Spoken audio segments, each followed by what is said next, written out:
like eating the bark of a tree.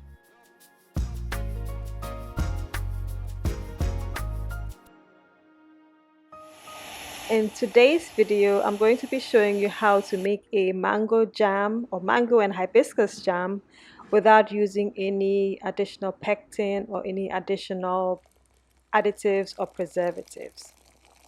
Before we even start to get our jam ready, what we're going to do is get our bottles ready. You're going to wash your bottles and then you're going to put them in a hot water bath. Just make sure that you swirl them in there to make sure that the bottles are clean. You're basically sort of sterilizing our bottles. Now once you've got that to a boil and the bottles have been in there for about, let's say, 5 to 10 minutes, you can take them out with the tongs and then put them on a napkin or on a kitchen towel. Just stand them over and leave them there to dry. So that is what we need to do to prepare for the jam.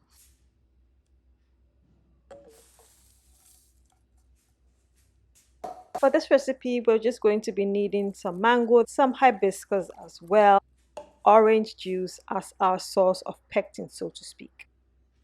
So the first thing we want to do is to chop up or crush our mangoes. You can do this if you have a hand mixer.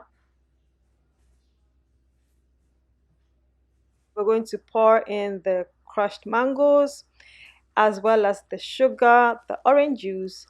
And then for the hibiscus, because sometimes the hibiscus are a bit smaller and can fall into the jam, what I did for this one is to put the hibiscus into tea bags. So I put the hibiscus into those tea bags so that the bits and pieces of the hibiscus don't get into the jam. They are not palatable, they're not nice to eat. They're sort of like eating the bark of a tree basically, and you don't want that. Tie them up, and this is also a great way of controlling the amount of hibiscus that you put in there.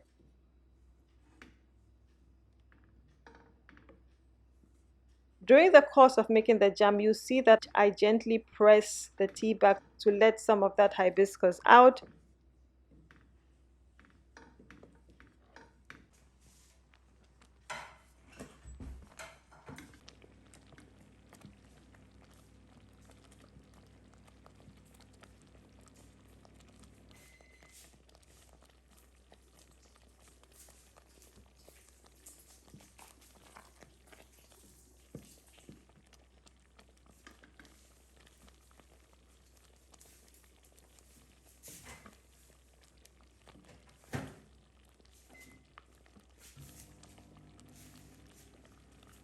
And a great way to test whether your jam is ready is to set a plate in the freezer, and then about 15 minutes or about 20 minutes in, take a bit of that jam, put it onto the plate, and then see whether it sets.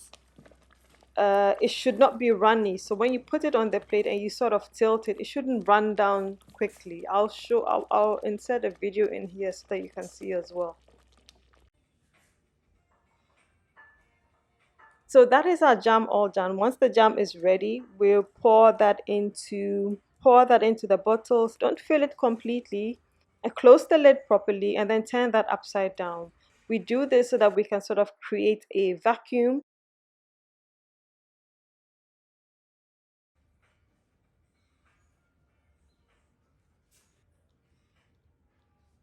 Turn that upside down for a few seconds, not that long, and then turn it back on its correct side.